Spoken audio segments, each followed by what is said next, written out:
So Igaro C1. If you look at the screen, then you see here the little green, and it now goes down. That means also that the power goes down when you go about 18 kilometers per hour or so for a while. Then the capacitor fully charges, and then you get 5.6 watts, 5.8. And at this time it's just 1 bar below the maximum, and you get about 3.6.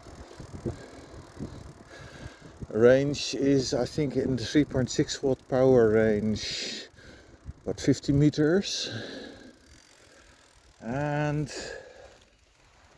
yeah, for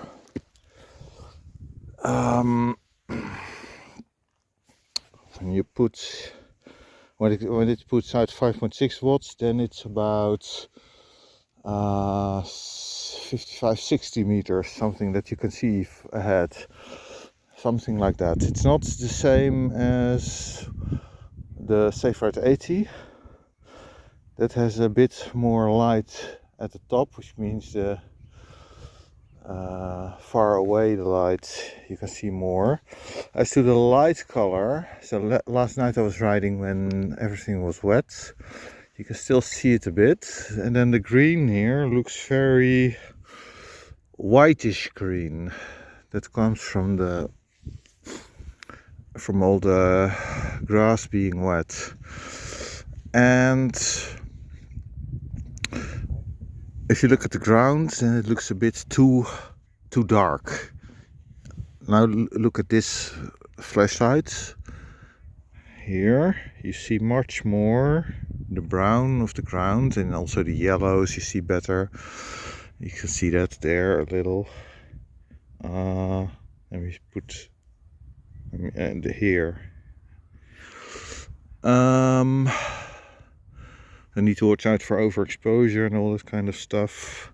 So when I see it in reality, I see it perfectly. When I look at the computer screen or on the phone screen at the moment, then sometimes it gets washed out. Those are the issues with recording. It's not the same as what you see in reality. You need to look at my page on this.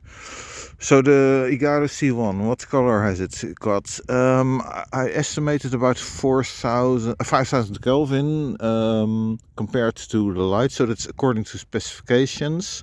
I mean, comparing to a few pocket lights with different LEDs. This light has, what is it? I need to check.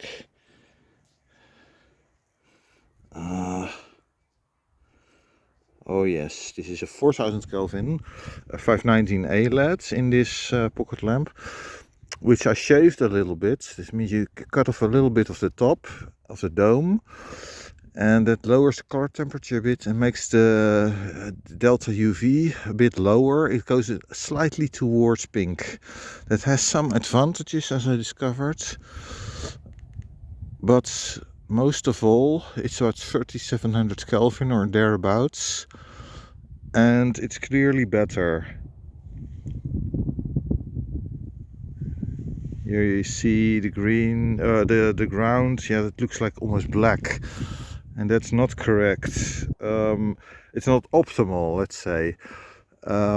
It's better if you can actually see the browns as browns and the yellows as yellows. It gives a better contrast. Let's see that. Look at that. And now with this light, then you see clear difference. Here you see far better the real color. But anyway, back to the application. Yeah, I think 500 Kelvin is okay. It's better than most lights. Definitely. First time I tried it, I thought, oh my, this is a lot better than the light that I used on my other bike that I was riding with. Which is stupid cool white LEDs that most manufacturers use for some reason. Yeah, it has to do with advertising, etc. I explained that on my website. Oh, now the light goes off. it's connection lost. So that's what happens. So the supercapacitor hasn't got the power anymore. Yeah, I did switch off the stand light. You can switch off the stand light, but of course I was using that to show the light color. I adjusted the settings. So he sets the diameter of the wheel, which is a bit odd. Usually with bike computers you use the circumference, which is easier to measure also because you can sit on the bike and then roll it for one rotation and you measure the distance. And then you get a fairly accurate value as well, based on your weight and the tire pressure that you normally use. And that can have quite a bit of difference, a bit of influence, makes quite a difference, well, a few centimeters or so. I think it would be better if the app changed from diameter to circumference. I didn't have that option unless I overlooked something. In general, I would say the app is fairly complex in the sense that you have so many settings that you can try, and for most people that just isn't useful.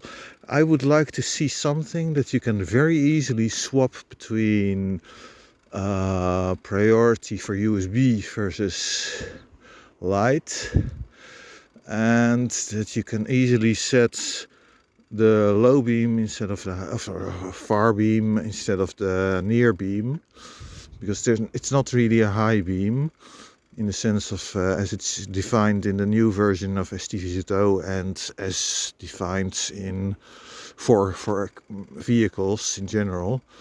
Both are cutoff beams, but one goes far and the other goes near. I like the near beam for slow riding towards, for example, the shed where I put the bike.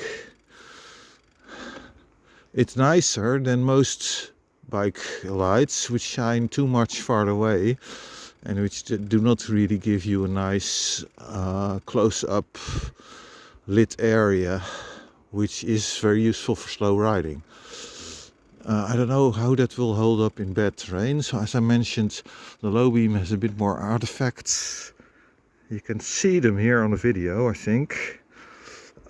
Some unevenness, but it's nowhere near as bad as, for example, the IQX, which I used in Ukraine on very bad terrain, and where I thought it was so bad that I used the Lumitop B01 battery powered light for all close lighting, because the IQX was so unbelievably bad for that purpose on bad roads to select where to ride.